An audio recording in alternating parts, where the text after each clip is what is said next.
Depp, ladies and gentlemen. This movie, I've been awaiting this movie. I think I saw a trailer for it maybe a year ago, 10 months or something like that. Probably before we finished shooting. Yeah, exactly right. I think so. Yeah. Did it take a long time to film this? Yeah, about six months or so, maybe. Oh my gosh, that's a lot of work, isn't it? Yeah, it was a long time. Now, I have many questions to ask you about the film. Can I ask them? Please.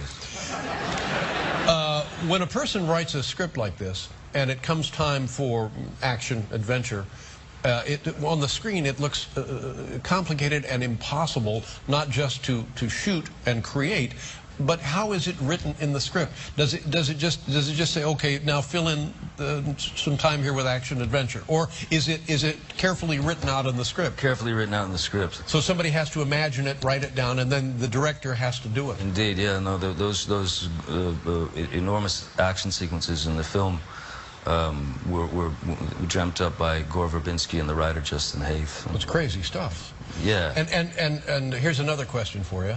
I think I was on that train or near that train that some of the movie takes place in. Do you reckon it? Yeah. Was that in Colorado? Did that train exist in Colorado? It did exist in Colorado, actually. Yeah, but most of it was done in New Mexico, and great heat. Was the river? Did that really exist, or was that a computer river? No, the river was. Well, now, where was that river? That was somewhere between Colorado, New Mexico, Arizona, somewhere in there. I've lost track. It looked like a river I know. Was it the Animas River? I really don't know. However, it was wonderful. Thanks a lot, Tonto. Okay, so now... Rio Grande? I don't know. Might have been the Rio Grande. And what about the trestle that comes down? That never existed, or did it exist? Or should I have not said that? I don't know. I'm not... There's two things that I have a problem with. One is I never read screen direction. Which is the stuff that tells you what to do. How can that be possible? Well, I'd rather not know what they want me to do. I'd rather just figure something out. So you're kind of just guessing at what they want? It's just, no, I'm just sort of winging it at what I want. Okay. It's worked so far. But now, let's talk about...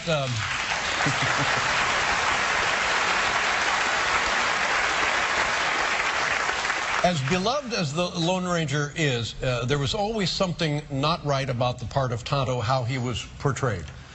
This has been rectified in this movie and documented. We saw the character of Tonto. Tell us about what went into the creation of that character with regard to Native Americans. Well, I mean, ever since I was a kid, I mean, I was a very little kid watching, you know, the Lone Ranger series on TV, and I always had a fascination with the series and loved Jay Silverheels. Loved the series, but I was always sort of perturbed somehow by the fact that Tonto was thought of as the sidekick. It just never...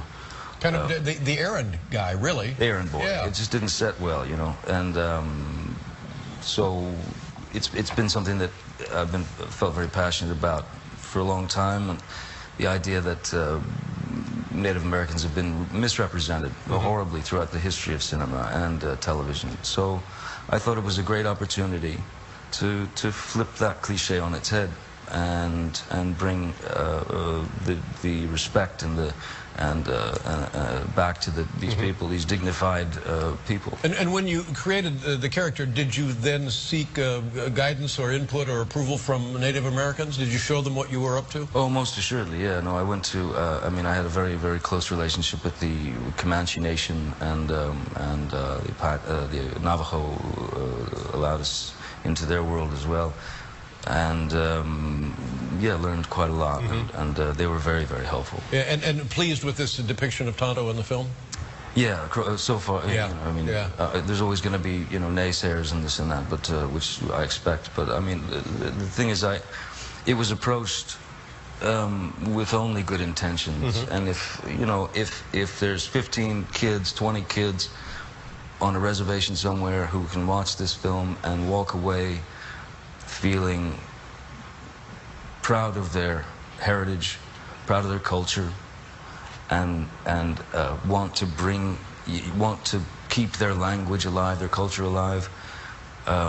If they get that, then I feel that my job is done. You know. Have you spent time on a reservation?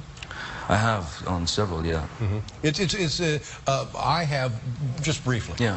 I can't claim anything other than just briefly, but it's quite an eye opener. It is. And just even as a glimpse, the perspective is just like looking through a telescope, and everything sort of widens out, and you think, oh my. Well, the strange thing is that when you visit these places, you know, where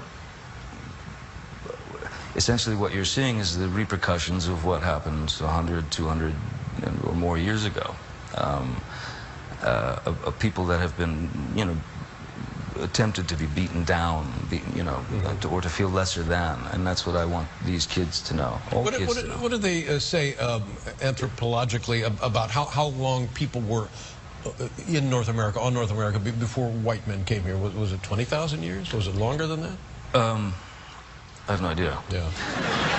However, but, I mean, even if it was a year. I mean, it was yeah, it was in the the high numbers for sure. Before Columbus came and made an enormous mistake, thought he'd hit India. Yeah. And decided to call the people Indians. Yeah. That's the whole thing right there. They didn't call themselves Indians, did they? No, they're the human beings. Yeah. That's right.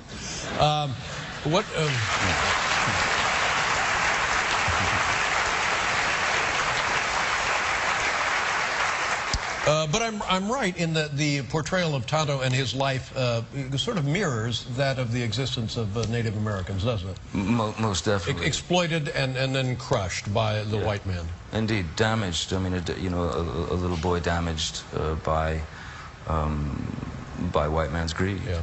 Now, having said this, and I'm happy we could talk about it, the movie is wildly entertaining. Thank you. And what I was talking about, in the end, all of a sudden you appear on a ladder. You know what I mean? I do remember the ladder bit, yeah. Yeah. And on a speeding train. Now, is any of that real? Oh, we were on speeding trains. Speeding trains, absolutely. Strapped to the top of a train car that was doing about, I don't know, 50 or 60 miles per hour. On a ladder. Yeah. Also, a lot of trees, you know. Yeah. Oh, yeah, there's trees. A lot of ducking. Yes. And the scenery is spectacular. Monument Valley is the backdrop for a lot of this film. Yeah. Monument Valley, Canyon de Chelly, which is Navajo land we were welcomed into, and it's just astonishing. Yeah. You know. Well, I mean, it's everything you want, and it's going to be an enormous hit. Let's take a look at a clip here. This is The Lone Ranger, and I don't want to take anything away from The Lone Ranger, but it really ought to be called Tonto. Could you have done that? Could you have demanded? Well, you know, you're a guy who knows his way around a craft table. I don't know what that. I don't know what that means. No. I'm drunk. I've made a lot of macrame things. Made plates. Let's see. What is the clip here, Johnny? I have no idea. No, for God's sake. I have not. You're saying to yourself, that's not Johnny Depp. It's a clip from the film. You see it the July 3rd, and it's the celebration of America's independence, but this is a great reminder of things that came before and mistakes that have been made, but also wildly entertaining. Have we shown the clip? No. Am I in it? Let's take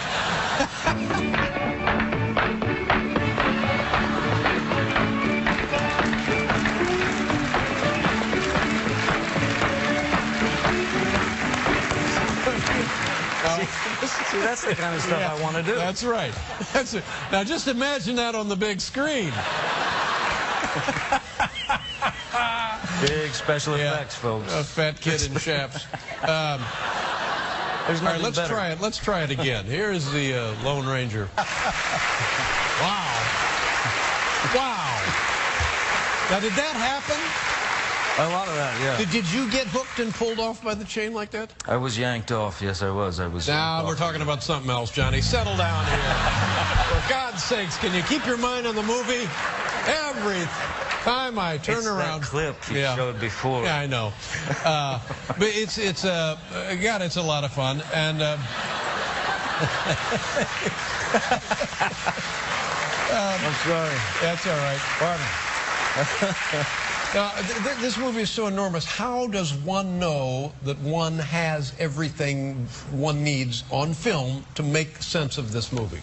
How do you know after all of this? I mean, it's very intricate shooting. It is. I mean, you know, what you do, you know, you go to work and you do your day, which could be anywhere from a 14 to 16-hour day, and then you realize, so you're working on the train sequence, the action sequence, for example, and you realize that, you know, you take about 3 weeks of those 14 to 16-hour days, and it comprises about 17 seconds of screen time. Wow. Wow. Yeah, just in terms of the difficulty of the stunts. And somebody keeps track of everything that you film, so it's not like, holy God, we need a shot of him putting on his shoes. That doesn't happen. Exactly. Or like the bird's backwards. The bird was backwards. No, the bird wasn't backwards. Tell me, you had the bird on backwards. No, he didn't have the bird on backwards. Well, do me a favor, go see this, and it'd mean a lot to Johnny as well. It's The Lone Ranger. Really? July 3rd, ladies and gentlemen. Always a pleasure, my friend. Good to see you. Thank you. We'll be right back with Mark Maron, everybody.